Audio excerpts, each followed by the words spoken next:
UP board के बच्चों के लिए एक बहुत ही सुनहरा मौका है पॉलिटेक्निक करने का, वो भी गवर्नमेंट कॉलेज से। तो गवर्नमेंट कॉलेज के एंट्रेंस के लिए अभी जो फॉर्म भरे जा रहे हैं, उसके लिए जो एग्ज़ाम होने वाला है वो एग्ज़ाम होगा 16 मार्च से 22 मार्च के बीच।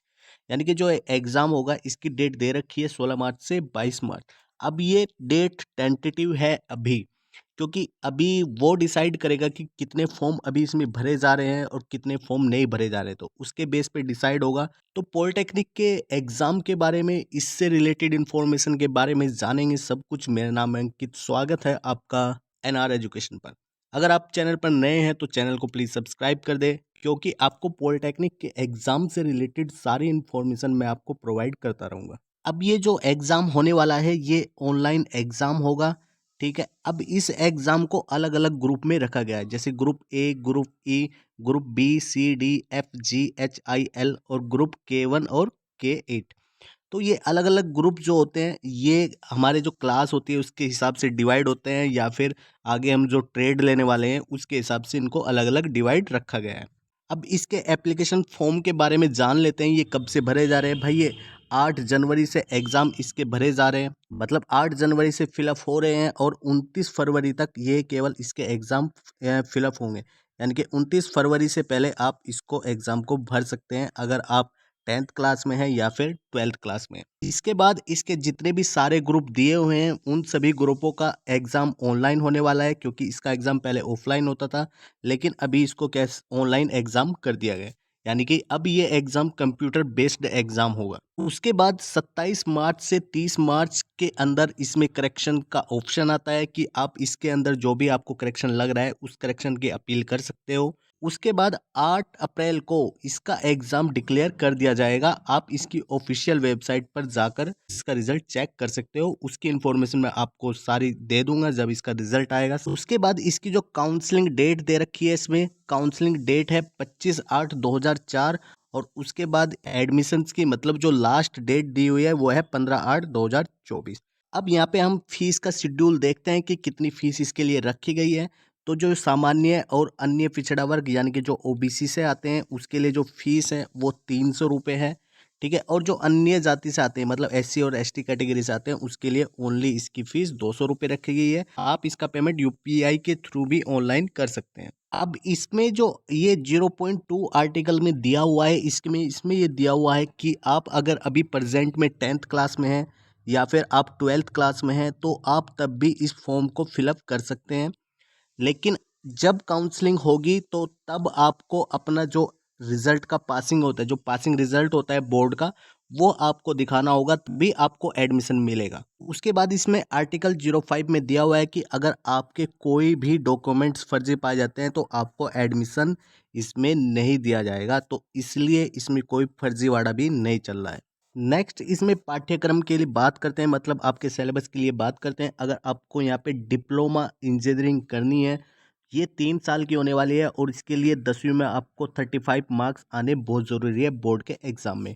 और इसके लिए जो मैथ का है, जो आपकी एंट्रेंस एग्ज़ाम होगा उसमें 50% मैथ आएगा और बाकी के 50% में आपकी भौतिक और रासायनिक विज्ञान आएगा।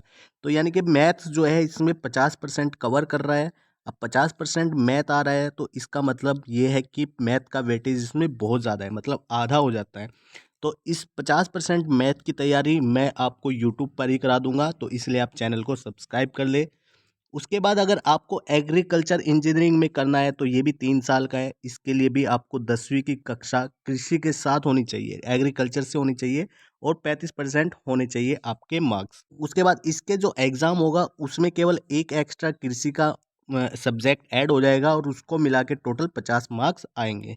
तो ऐसे ही आप इसमें सारी इन्फॉर्मेशन देख सकते हैं कि आपको जिस जिस चीज़ में डिप्लोमा करना है, आगे उसमें उनकी जो भी सिलेबस है एंट्रेंस एग्ज़ाम का वो दिया हुआ है, तो उसी में से ही आने वाला है। तो यहाँ पे सारे के सारे जो भी एक ग्रुप्स है, तो उन ग्रुप से रिलेटेड जो भी हमारा कोर्स है वो दिया हुआ है और जितने साल का है वो दिया हुआ है, और उसके लिए जो एंट्रेंस एग्ज़ाम है उसमें क्या क्या आने वाला है वो सब दिया हुआ है। तो आप इसको एक बार चेक कर सकते हो आपको किस फील्ड में डिप्लोमा करना है और आपको कौन सा एंट्रेंस एग्ज़ाम देना है।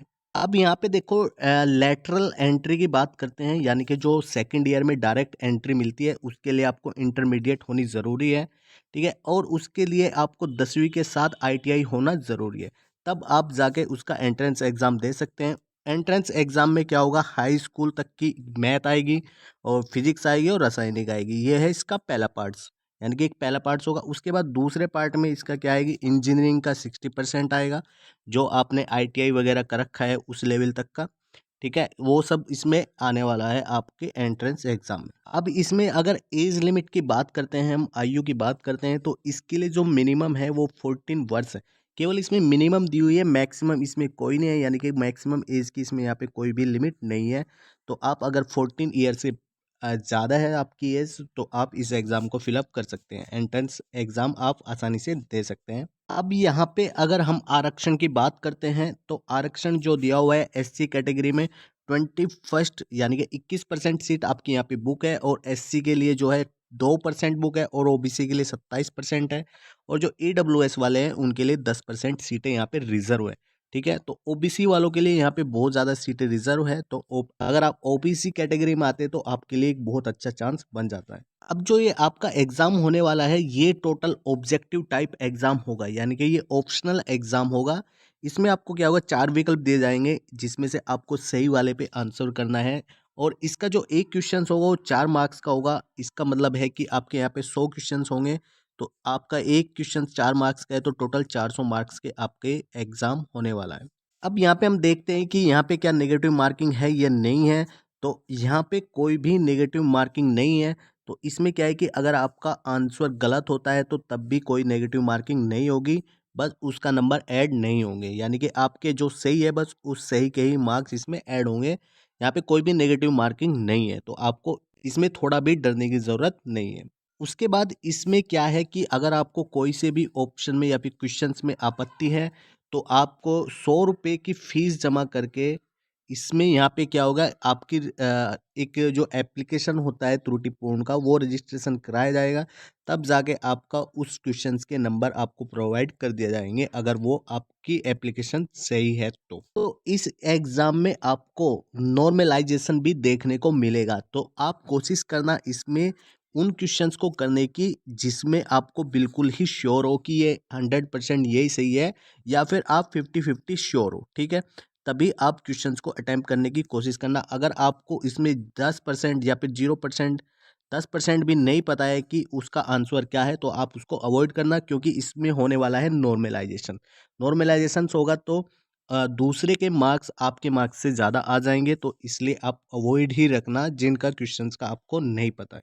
उसके बाद यहाँ पे क्या है कि जनरल्स या फिर आरक्षण श्रेणी की पात्रता हेतु, यानी कि ईडब्ल्यूएस या फिर जनरल हो, तो उसकी पात्रता हेतु यहाँ पे एक कंडीशन दी हुई है, तो आप इन कंडीशंस को पढ़ सकते हैं। जब ये कंडीशन सेटिस्फाई होगी तो आपको जनरल कैटेगरी में रखा जाएगा।